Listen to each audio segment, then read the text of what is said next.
Drew. How What you up, doing, Drew? brother? How you doing? Good. I put a very slightly hyperbolic title underneath you here to What do we kick got us going off. on here? Let's go.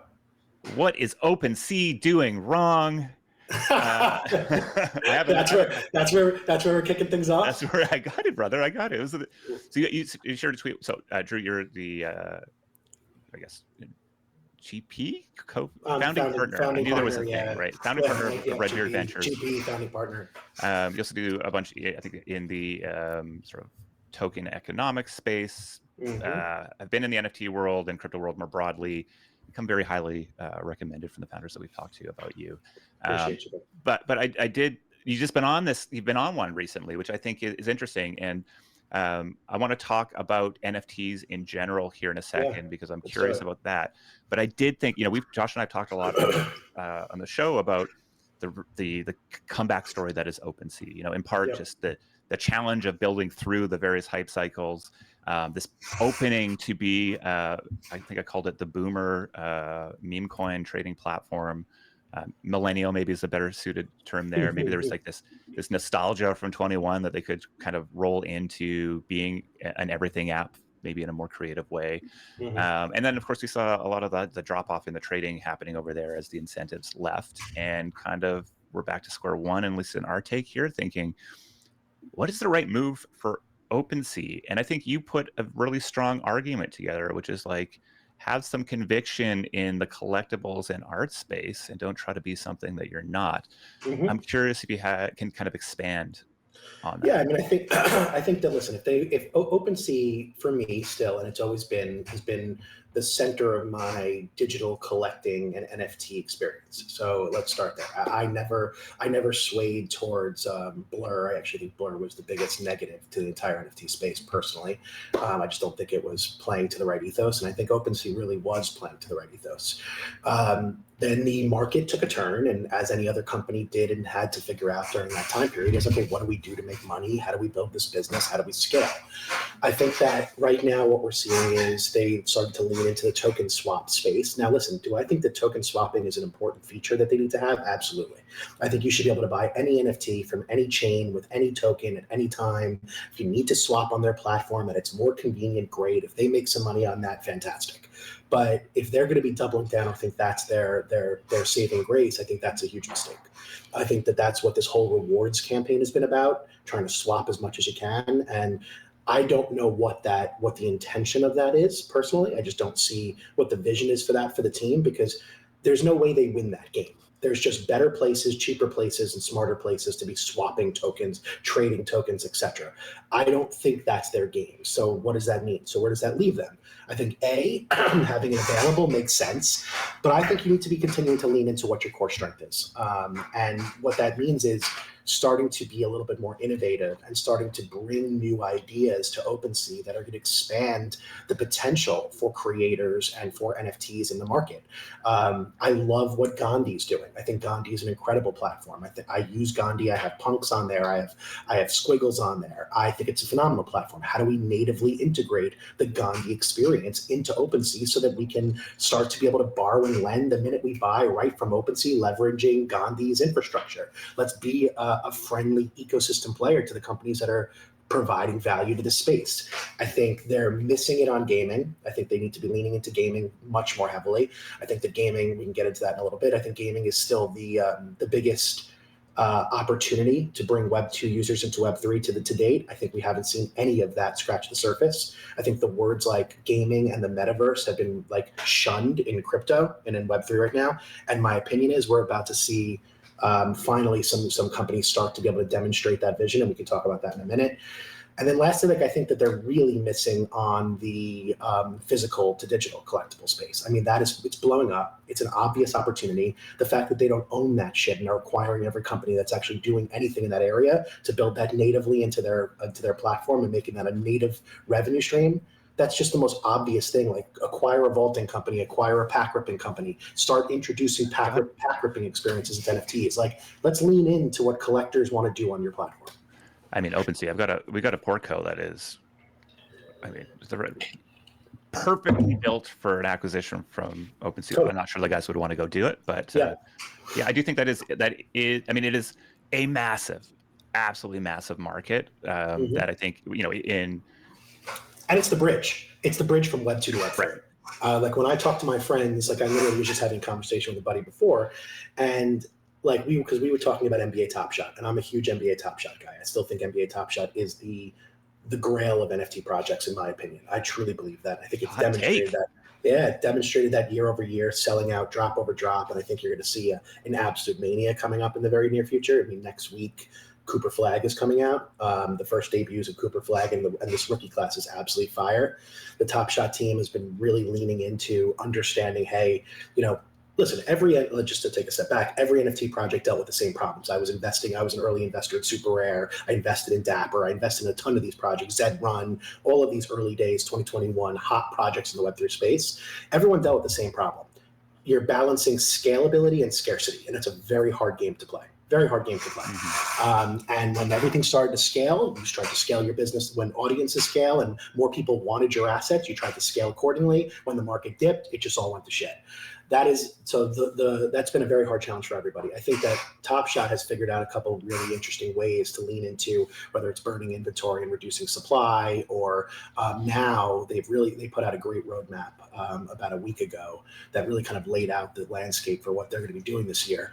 And they're drastically reducing supply and doubling down on this as a collectible platform. That's what we built here. This is going to be the #1 sports digital collectible platform in the world. If you want native digital collectibles and you believe that digital collectibles will exist in this world, we got 6 years of sports history already built on chain.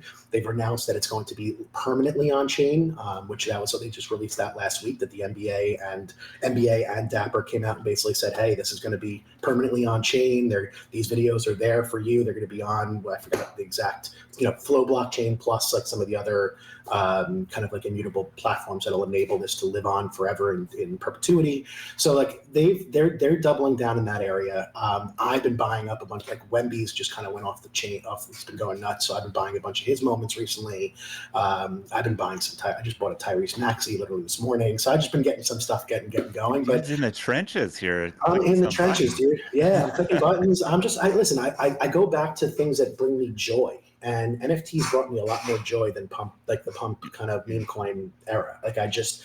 For me, in the game of ups and downs, the floor is higher for me when joy is included. Because at the very least, if I go up or down, I enjoy my ownership experience and my collecting experience. And that to me creates a far less risky situation to put money into when the floor is, I enjoy this.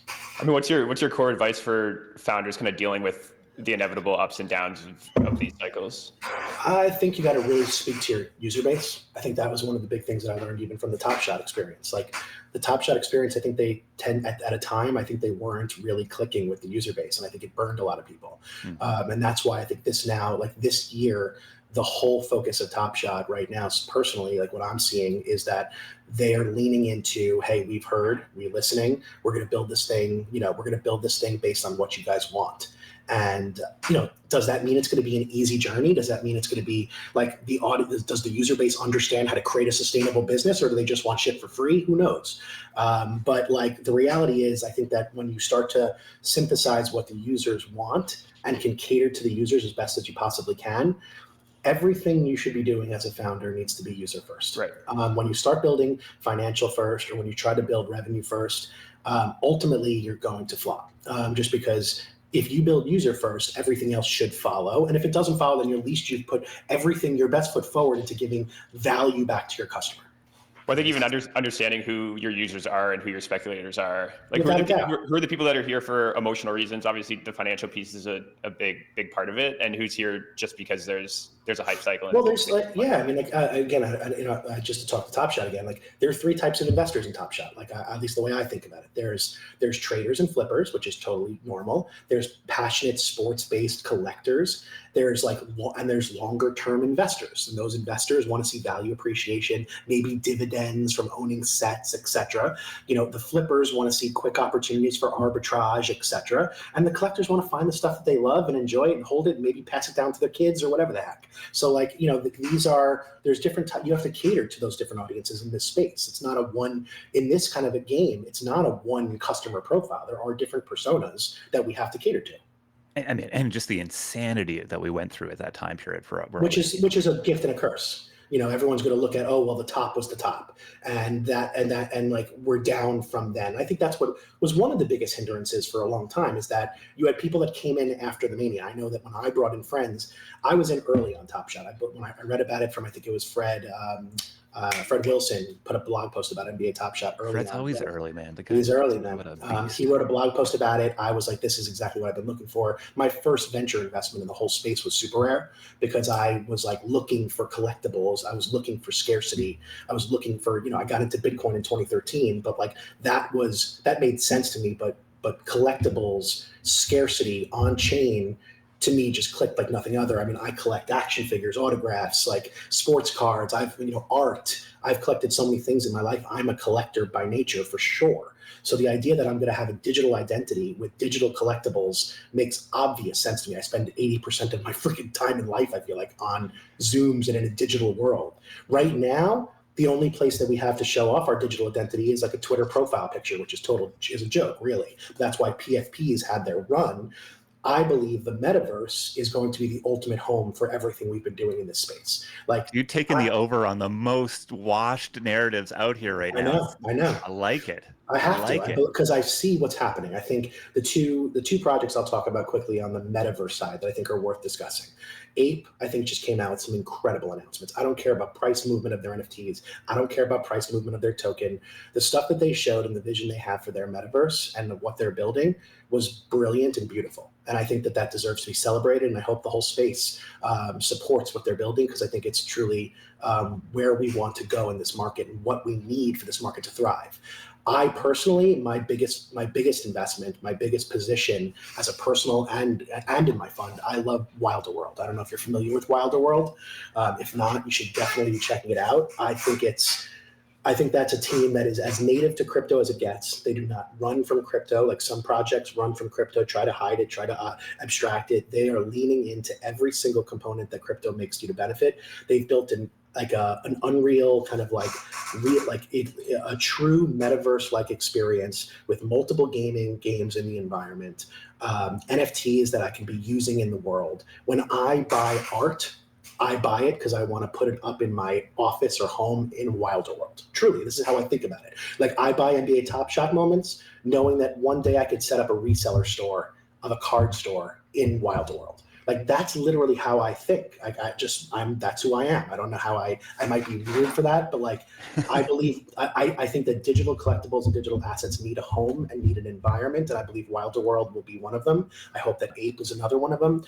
And I think that'll be a much more interactive, immersive, social, entertaining experience. The metaverse is the ultimate objective in my mind for Web3 NFTs. What's going to make the metaverse moment actually come? Because I think it's been promised for a long time. I think there's even been tech that's been decent. But there really hasn't, actually. There hasn't been any products that have been decent for gaming or the metaverse.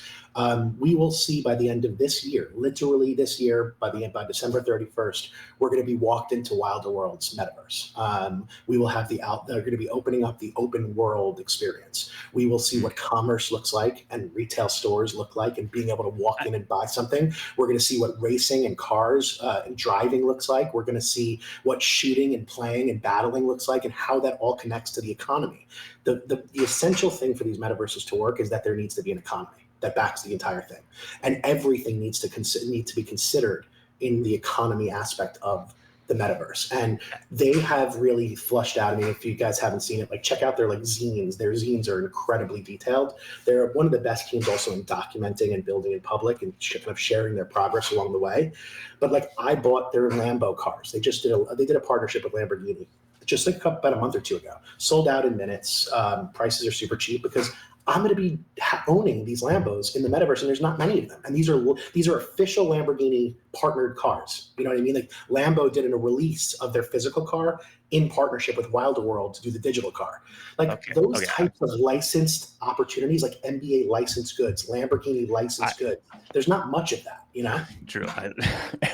I love this. I love this so much because my crypto Twitter adult brain is just saying narrative violation, narrative violation, narrative violation. And if I step back a little bit here and say, wow, I mean, just think about the open world games that built massive economies, dominated attention for a sizable amount of players. There's proof in the pudding here already, and with all this stuff layered on. So, okay, we have to let you go here because we have another guest to bring on. But also, just the last thing I'd say there is also think about the creator economy potential there. Like people want to build, they want to create, and if we give them a playground to be able to create in and earn from, that's been the essence of crypto since the very beginning. Is people need to build, create, and earn, and contribute. And these grounds, the Ape Metaverse, Wilder World's Metaverse, are built for builders to be able to contribute and create. There's one more I'll even bring up here that I think is super interesting. A company called Hytopia. Hytopia is built. We've had them on. Hytopia is freaking awesome. I mean, the games that are being built in that environment and the economy that's coming out and their tokens being released in a couple of weeks. Okay, I'm rugging it. It's amazing. Yeah, I'm rugging it. But would love to chat with the Wilder guys. I think so. I'm gonna reach out. I'll set you up. Yeah, we should go into that. You guys got to go deep there. We want to be early to stuff. Legitimately, like a good thing. Yeah. All right, brother. Thanks so much for. I mean, hell yeah, that was awesome. Of course, anytime, buddy. We'll bring it back on soon. We'll mix it up anytime. Yeah, we got more to talk about. Peace out. Yeah. Bye, guys.